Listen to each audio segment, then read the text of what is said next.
It's the boldness of St. Paul to never say no. They say how.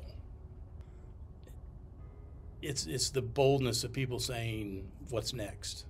And it's just a matter of time and saying this is the most important. The ministry of this congregation was this school. If back in '96, if I had seen the school and church in 2023, I would have thought that we done good. I think that I would have been amazed, because really, I mean, this building and the staff and the leadership, it's pretty incredible. And the gifts that we're giving to those children that are going through the school, it's an incredible gift that they're getting faith and an education. So how do I see things today? I would tell you that we are probably more stabilized than we've been in a long, long time. And that stabilization has given us a lot of ability to do things that we haven't been able to do in recent years because of that stability.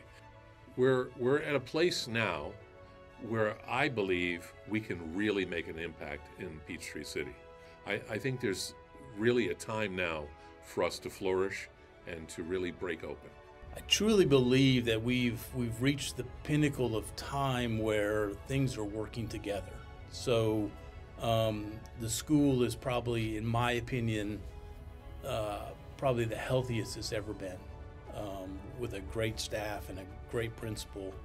And it's forward-looking and looking for more unique ways to say, how do we bring more children into this school and put them, educate them and in a Christian environment and send them out in the world. It's really about what's the church's role now, because the church, so many years has been spent, how do we survive?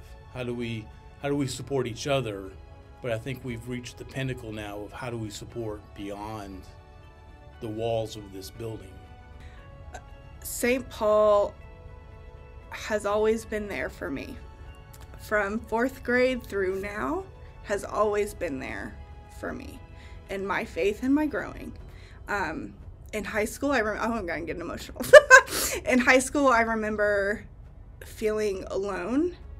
I remember a youth group being such a big, important part of that journey for me. But with St. Paul and the youth group and the encouragement that was there, I stayed on that path, and I would not be here where I'm sitting right now without that. I think St. Paul's in a position to move forward probably better than they ever have been able to in the past. And I think the foundation, and it's great to remember what we've done over the last 25 years and how it started and how we've gotten to this point. But I think the exciting part is yet to come.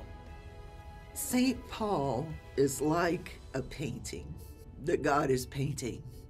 Now, if you've ever painted a picture and you know how that happens, first of all, you have that blank canvas, and as you start to paint things on this canvas, you see where you're going to add something else or where more work needs to be done.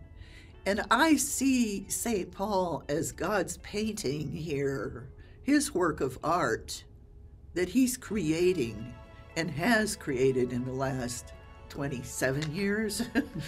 and it's not done. And through it all, he's used his people.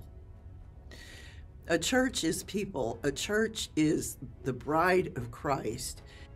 I guess overall, instead of just pointing to one particular thing, it's more how just whenever something needed to be done or we needed something, people came together and we did it. It worked out.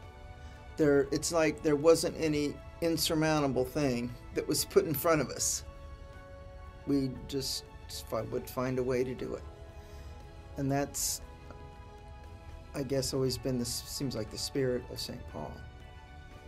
If it hadn't been us, he would have used other people, but he wanted this place here because look at this school and the children that are coming to know Jesus, having a faith, besides getting an excellent education. What in the world could be more important than these children and their families and parents who came back to the Lord in a stronger way. All of that is part of what makes St. Paul what it is today.